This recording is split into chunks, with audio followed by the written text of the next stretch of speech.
పిల్లల భవిష్యత్తుకు బంగారు బాటలు వేయాల్సిన బాధ్యత ఉపాధ్యాయులతో పాటు తల్లిదండ్రులకు కూడా ఉందని, అదే లక్ష్యంగా పేరెంట్ టీచర్ల సమావేశాలను రాష్ట్ర ప్రభుత్వం అత్యంత ప్రాధాన్యతతో నిర్వహిస్తోందని జిల్లా కలెక్టర్ శ్రీధర్ చెరుకూరి, కమలాపురం ఎమ్మెల్యే పుత్తా చైతన్యరెడ్డిలు పేర్కొన్నారు. ఈ రోజు ఒల్లూరు ఏపీ మోడల్ స్కూల్లో నిర్వహించిన మెగా పేరెంట్స్ టీచర్స్ సమావేశానికి జిల్లా కలెక్టర్ శ్రీధర్ చెరుకూరి, కమలాపురం ఎమ్మెల్యే పుత్తా చైతన్యరెడ్డిలు ముఖ్య అతిథిగా హాజరయ్యారు.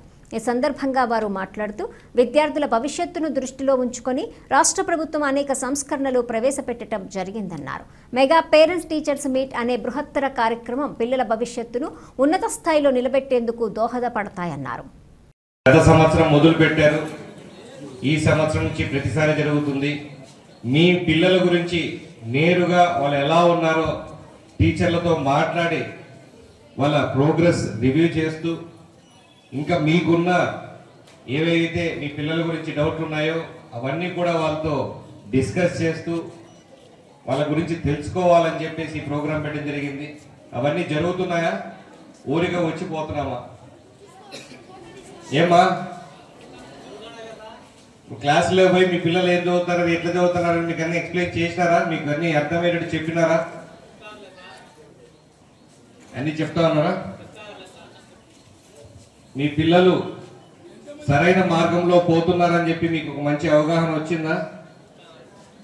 ఏం డౌట్ ఉన్నా కూడా ఇలాంటి అవకాశం అంటే ఈరోజు పేరెంట్స్ టీచర్స్ మీటింగ్ పెట్టారనే కాదు, మీకు ఎప్పుడు అవసరం ఉన్నా, మీకు ఎప్పుడు మీ వాడు సరిగా ఉండట్లేదని అనిపించినా కూడా, పిల్లలు లేదు ఇంకా బాగా చేయడానికి ఏం చేయాలి మేము ఇంట్లో అని తెలుసుకోవాలనుకున్నా కూడా టీచర్స్తో తప్పకుండా ఎప్పటికప్పుడు మాట్లాడుతూ ఉండండి. ఇది ఒక ప్రోగ్రాంగా పెట్టి చేస్తున్నాం, చాలా మంచిది, అందరూ కలుస్తారు, ఒక మంచి వాతావరణంలో జరుగుతూ ఉంటుంది, చాలా అద్భుతం. కానీ మీకు ఎప్పుడన్నా పిల్లలు ఏం చేస్తారని తెలుసుకోవాలనుకున్నా కానీ, లేదు మన ఇంట్లో సరిగా చేయట్లేదు, ఇంకెంత బాగా చేయాలి మేము తెలుసుకోవాలన్నా కూడా తప్పకుండా మీరందరూ కూడా టీచర్స్తో ఇంటరాక్ట్ అవుతూ ఉండాలి, అంటే టీచర్స్తో కలిసి మాట్లాడుతూ ఉండాలి. ఇందాకే నేను చెప్పాలనుకున్న పాయింట్లన్నీ కూడా రేవతి గారు చెప్పేశారు, చాలా చక్కగా చెప్పారు.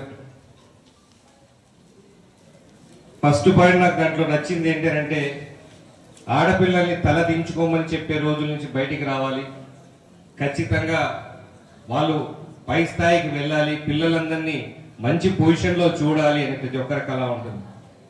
తప్పకుండా తల దించుకునేలా కాదు, మీరు పిల్లలందరినీ తల ఎత్తుకునేలా పెంచాలి. దాంతోపాటు అందరూ తలెత్తి వాళ్ళ పక్క చూసేలాగా పెంచాలి.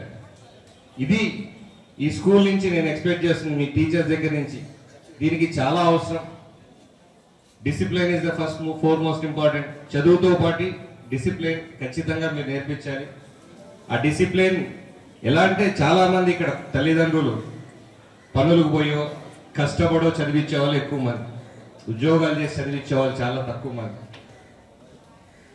అలాంటి వాళ్ళకి కొంచెం అవగాహన తక్కువ ఉన్నా ఆ డిసిప్లిన్, మేనర్స్ ఇవన్నీ కూడా స్కూల్లో నేర్పించాల్సిన బాధ్యత నాకు చాలా. దాంతోపాటు గ్రూమింగ్ నేర్పించండి, ప్రతి ఒక్కరు ఇనిషియేట్ చేయాలని ఈ స్టేజ్ నుంచి నేర్పించండి. తల నీట్గా దూకొని రావాలి, నీట్గా ఉండాలని చెప్పేసి మంచిగా తినే మేనర్స్, టేబుల్ మేనర్స్ అన్నీ కూడా స్కూల్లో నేర్పించాల్సిన అవసరం ఉంది. ఎందుకంటే మళ్ళీ రిపీటెడ్గా చెప్తున్నాను, వాళ్ళు పనుల్లో బిజీగా ఉండి ఇంకో రకంగా ఉండడం ఇవన్నీ చేయలేరు. ఇవన్నీ చూడాల్సిన బాధ్యత టీచర్స్గా మీ అందరి మీద ఉందని చెప్పేసి మరొకసారి తెలియజేసుకుంటాం. ఇవి టీచర్స్ రెస్పాన్సిబిలిటీ చాలా ఉన్నాయి. పేరెంట్స్ రెస్పాన్సిబిలిటీ కూడా, మీరు బడికి ఖచ్చితంగా పంపించాలి. వాళ్ళు ఎన్ని సాకులు చెప్పినా, ఎన్ని కథలు చెప్పినా, మీ పిల్లలనే కాకుండా ఇంకెక్కడన్నా కూడా వాళ్ళు చదివియట్లేదు, ఫలానా కష్టం వలనో లేకుంటే ఫలానా పిల్లలు వినకుండా పోతున్నారనో, స్కూల్లో డ్రాప్ అవుట్స్ అనేటివి మాత్రం దాన్ని మాత్రం ఒప్పుకోకుండా, మీరు పంపించలేదు, పక్కింటి వాళ్ళకి చెప్పినా వాళ్ళు పంపించలేదు, టీచర్లకు చెప్పండి. వాళ్ళు వచ్చి పిలిచిపోయే పొజిషన్లో ఇప్పుడు ఖచ్చితంగా డ్రైవ్ ఒకటి జరుగుతూ ఉంటుంది. ఎప్పుడు కూడా ఏ పిల్లవాడు కూడా చదువు ఈ పేరెంట్ టీచర్ యొక్క ముఖ్య ఉద్దేశం.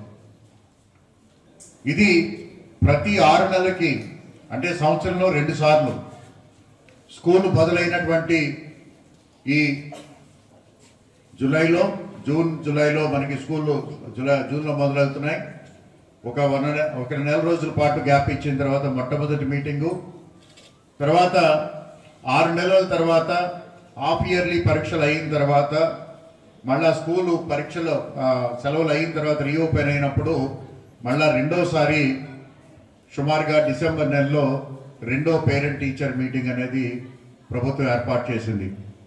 అయితే ఇక్కడ ఒకటి గుర్తుపెట్టుకోవాలి, మన విద్యాశాఖ మంత్రి శ్రీ నారా లోకేష్ గారు ఆయన శాఖ బాధ్యతలు తీసుకున్న తర్వాత మా అందరికీ కూడా ఒకటే చెప్పారు, విద్య అనేది అది పేదవారైనా లేదా డబ్బు ఉన్నవారైనా లేకపోతే ఉద్యోగస్తులకైనా ఎవరికైనా ఎవరి పిల్లలకైనా కూడా ఒకటే స్థాయిలో ఉండాలి, అది కూడా ప్రపంచ స్థాయిలో ఉండాలి. అత్యుత్తమైనటువంటి విద్య మారుమూల గ్రామంలో ఉన్నటువంటి స్కూల్ దగ్గర నుంచి మన కడప పట్టణంలో ఉన్నటువంటి హైదరాబాద్ పబ్లిక్ స్కూల్ వరకు కూడా ప్రతి పిల్లవాడికి ప్రతి విద్యార్థికి కూడా అటువంటి ప్రపంచ స్థాయి విద్యని అందించాలి అనేటువంటి ఉద్దేశంతో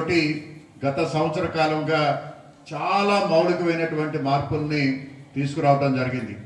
అంటే ఆ మార్పులు ఎంత సూక్ష్మంగా ఉన్నాయంటే పుస్తకాలు బరువు ఎంత ఉంది, ఆ పుస్తకాలు సంవత్సరం మొత్తానికి తీసుకువెళ్లాల్సినటువంటి అవసరం ఉందా, లేకపోతే 3 నెలలకు సరిపడా పుస్తకం తీసుకువెళ్ళాలా అనే దగ్గర కూడా అంత డీప్గా ఆలోచించి ఇవాళ మీకు పుస్తకాలన్నీ కూడా ఒక పుస్తకంలో అన్ని సబ్జెక్టులు ఉంటాయి. అంటే ఆ ఒక్క పుస్తకం పడికి తీసుకువెళ్ళినట్టయితే ఈ 6 నెలలకి సరిపోతుంది, లేదా ఈ సెమిస్టర్ సరిపోతుంది.